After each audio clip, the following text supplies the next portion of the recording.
Meskipun memiliki sejarah yang menarik yang membentang lebih dari 5.000 tahun, sejarah kuliner Cina hanya mulai didokumentasikan selama abad ke-5 sebelum Masehi dan berkembang di beberapa periode dinasti termasuk Han, Tang, Songyuan, Ming, dan Qing. Penguasaan imperial memainkan peran penting dalam pengembangan tren kuliner. Sebuah karya juru masak ditetapkan aturan kuliner ketat ditentukan oleh kaisar dan pejabat senior. Pengaruh regional, iklim dan budaya beragam di Cina melihat perkembangan hidangan vegetarian dan non-vegetarian dengan pengecualian yang diikuti ketersediaan atau makna keagamaan dari bahan-bahan tertentu. Selama 2000 tahun terakhir, masakan Cina melihat perkembangan perbedaan kuliner yang kuat di tepi sungai Yangtze. Wisatawan Eropa membawakan mereka produk susu, plus produk yang jarang ditemukan dalam catatan sejarah kuliner. Masakan Cina adalah salah satu masakan yang paling beragam di dunia. Hal ini dikarenakan luasnya negara Cina, kebudayaan sejarah masa lalu, dan juga pendudukan yang banyak. Secara tradisional terdapat juga kompleksitas di belakang setiap masakan yang berdasarkan pada hukum alam dan juga tata krama. Salah satu karakteristik utama dari masakan tradisional Cina adalah menggunakan teori yin dan yang sebagai pertimbangan dalam mempersiapkan masakan. Secara singkat, teori yin dan yang menyebutkan bahwa fenomena alam memiliki hubungan yang berkebalikan dan saling menutupi satu sama lainnya. Secara umum, masakan yang mengandung banyak air disebutkan sebagai bersifat dingin atau yin. Jenis masakan tersebut kebanyakan direbus atau dikukus. Makanan yang memiliki banyak energi, secara khususnya adalah lemak, disebutkan sebagai bersifat panas atau yang. Jenis masakan tersebut kebanyakan digoreng atau dibakar. Menurut teori, diet yang disertai dengan keseimbangan antara yin dan yang akan membantu mencegah berbagai macam penyakit dan juga permasalahan emosi. Teori itu juga dipercaya bahwa Anda harus makan makanan bersifat dingin ketika cuaca sedang panas dan makanan bersifat panas ketika cuaca sedang dingin. Teori dasar lainnya dari masakan Cina adalah teori 5 elemen. Disebutkan bahwa semua materi dalam alam semesta ini adalah berasal dari 5 elemen, yakni api, tanah, logam, air, dan kayu. Dari teori ini muncullah ide adanya 5 rasa, yakni rasa pahit, rasa manis, rasa pedas, rasa asin, dan rasa asam. Rasa ini juga terbagi menjadi yin dan yang, di mana makanan manis dan pedas dianggap sebagai yin, sedangkan masakan pahit, asam, dan asin dianggap sebagai yang. 5 elemen ini juga berkaitan dengan warna, yakni warna merah, warna kuning, warna putih, warna biru, dan warna hijau, yang juga dipertimbangkan ketika memilih bahan-bahan masakan. Faktor lain yang juga dipertimbangkan dalam persiapan seperti karakteristik dari masakan, yakni aroma, rasa, dan secara khususnya nilai gizi. Sarjana Cina Yi Yin dari dinasti Shang menghubungkan 5 organ utama dari tubuh, yakni hati, limpa, paru-paru, ginjal, dan kantung empedu dengan 5 rasa, karena dipercaya bahwa setiap masakan mengandung properti khusus untuk menjaga kesehatan dan keharmonisan dari tubuh. Menurut kebiasaan tradisional Cina, makanan selalu dikaitkan dengan kondisi spiritual dan fisik manusia. Ketika berbicara tentang duduk dan makan, seperti halnya dunia barat, orang Cina juga memiliki kebiasaan sendiri. Sebagai contohnya, meja makan hampir selalu berbentuk bulat dan tempat duduk setiap anggota keluarga dan tamu telah ditetapkan.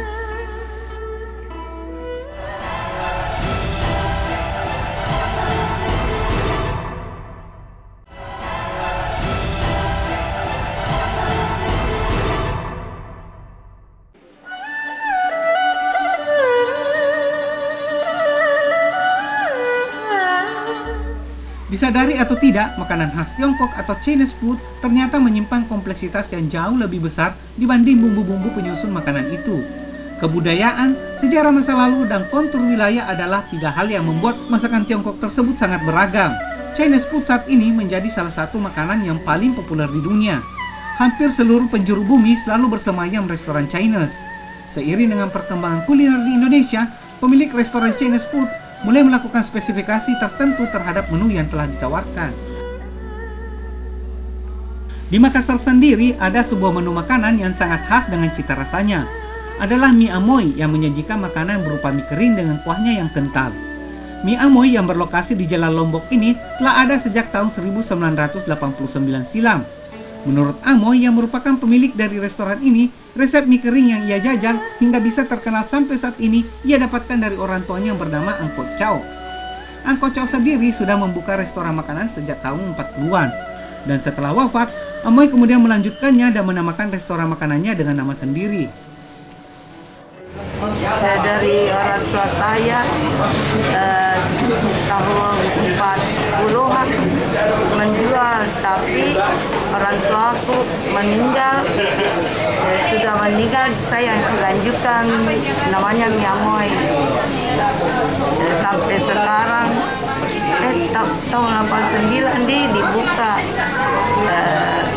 setelah itu lanjut sampai sekarang. Asal muasal dari mie kering ini awalnya dibuat oleh Ang Kok Chow yang merupakan seorang warga keturunan Cina yang tinggal di Makassar. Dia memulai usaha Chinese food berupa berbagai jenis mie pada sekitar tahun 1900-an.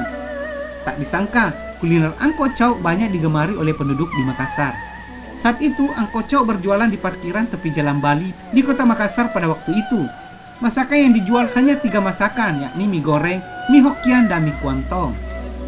Pada masa itu sudah banyak penjual makanan termasuk penjual Chinese food, tapi banyak orang yang senang menikmati masakan Ang Kok Chow. Selain memang karena rasanya enak, Ang Kok Chow juga sangat komunikatif dan memperhatikan selera pelanggannya.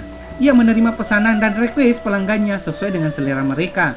Dan salah satunya yang membuat mie kering ini tercipta adalah hasil request dari pelanggannya yang memesan mie kuantong dan meminta agar mie-nya digoreng terpisah dan kuahnya yang disajikan sedikit hingga garing. Mie kuantong yang asli yaitu mie yang disajikan basah seperti mie umumnya. Asal muasal mie kering itu dari request pelanggan Ang Kok Chow yang ingin mie-nya disajikan sedikit garing. Pada awalnya hanya 1 orang saja yang memesan seperti itu.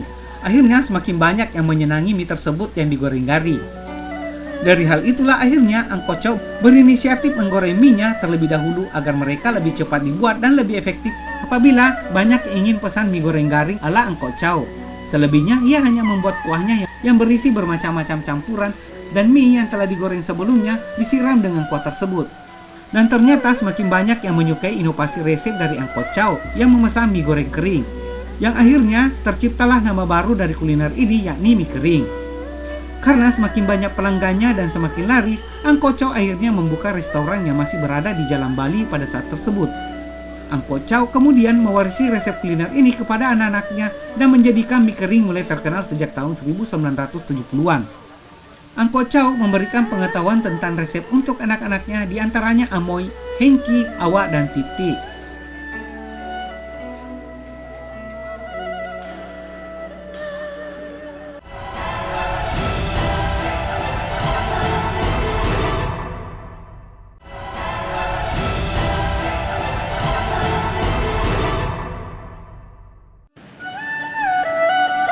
Tentu tak terbilang lagi warga Kota Daeng yang pernah mencoba kuliner khas Makassar yang bernama mie kering. Mie kering adalah masakan kuliner asli Makassar. Mie kering ini cukup terkenal di Kota Daeng. Kepopuleran mie kering tidak hanya di daerahnya saja, namun juga merambah di kota-kota besar di Indonesia seperti daerah ibu kota Jakarta. Atau jika Anda adalah pendatang dan belum menjumpai dan belum menikmati kelezatan mie kering, jangan bilang Anda sudah pernah ke Makassar. Cobalah mencari di warung-warung sekitar Anda atau mintalah petunjuk ke warga sekitar di mana warung yang menjual mie kering ini. Mie kering atau mie kering Makassar adalah masakan Tionghoa Indonesia. Jenis mie kering ini adalah yang disajikan dengan saus kental dan irisan ayam, udang jamur, bakso goreng, hati, dan cumi.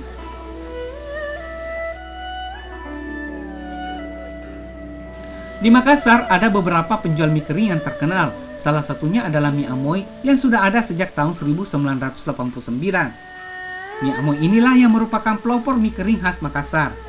Tetap eksis lebih dari 30 tahun bukanlah sesuatu hal yang mudah untuk sebuah restoran makanan. Amoy punya cara tersendiri agar restoran makanannya bisa bertahan hingga bisa berkembang sampai saat ini, yakni dengan menjaga cita rasa dan resep rahasianya. Dalam sehari, mie kering yang dijual oleh Amoy rata-rata habis hingga 50 porsi. Karena resepnya tersendiri,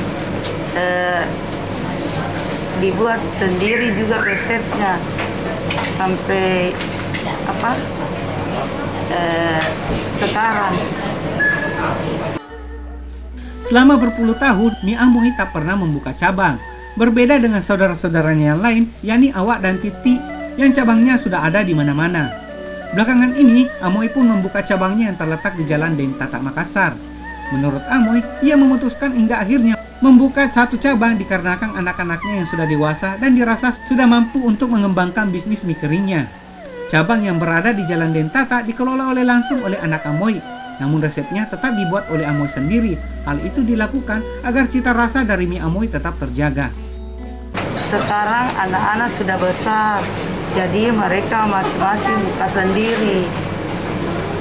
Berarti yang di Dentata itu dikelola sama Anata juga ya? Iya, anak sendiri. Tapi bahannya dari sini semua, dari mie Amoy, bawa ke sana.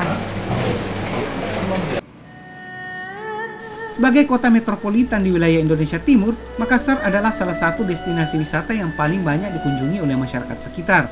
Seperti kita ketahui bersama, kota Makassar merupakan tempat yang wisata kulinernya sangat melimpah. Mie kering salah satunya.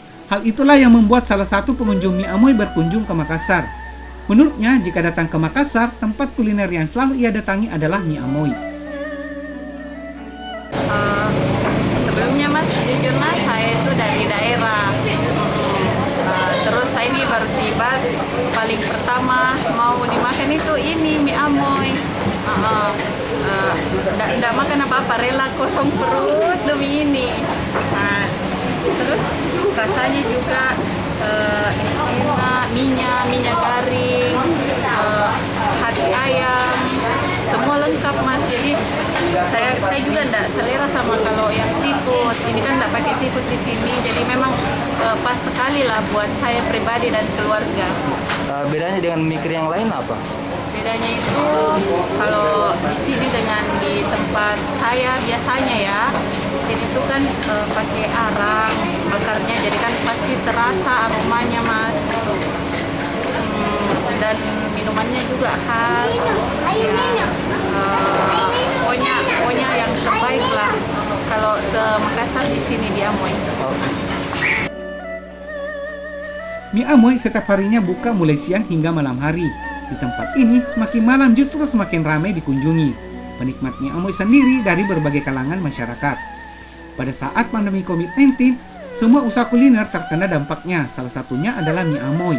Soalnya sekarang kan orang corona, jadi tidak bisa terlalu malam menjual.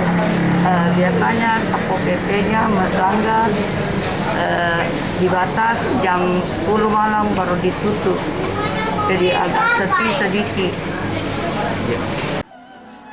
Di mana pada saat PPKM diberlakukan oleh pemerintah membuat pelanggan mie Amoy enggan datang.